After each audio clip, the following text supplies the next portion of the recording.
Motorbike taxis have been ruling the streets of Kamituga for some time now. Here, you'll often see 3 passengers crammed onto a single motorbike.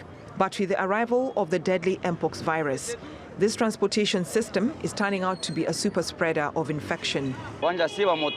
We motorcyclists are the first to be in danger because we transport customers without knowing whether or not they're infected.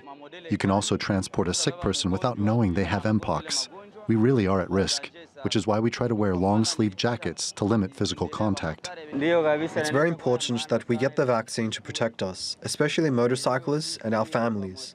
If we are vaccinated, we will put an end to this disease and the epidemic will be eradicated. As people here wait for the vaccine rollout, health authorities in rural areas are facing logistical challenges. There's only one road to Kamituga, and most of the communities surrounding it are isolated. Much of the road is a dirt track. There's also concern that mpox could spread when motorbike taxis are used to transport bodies of people who've died from the virus. There are no roads, no ambulances. We put the patient on the back of the motorcycle driver, and finally, the corpse. So the corpse is positioned in the middle, but the passenger sits backwards on the same side, and the driver in front. And the passenger has to hold the driver and the corpse at the same time, while using the very, very bad roads. Well, that's how the disease spread. The number of internally displaced people and high volumes of cross-border migration between DRC and Burundi is also posing a challenge to health officials who say it might be difficult to track down and monitor everyone who is infected.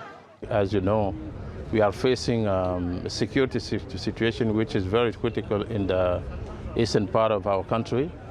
There's a lot of people which has been displaced internally since the war started, and they are living in very critical conditions. That is why you have the rise of this kind of situation, malaria, mpox, and so on. The response to mpox infection in Africa has also been limited due to the cost of vaccines.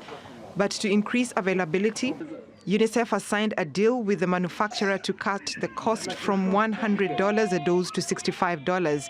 The agreement will see countries such as DRC and others on the front line of this crisis get the vaccines at a lower price if they can afford them.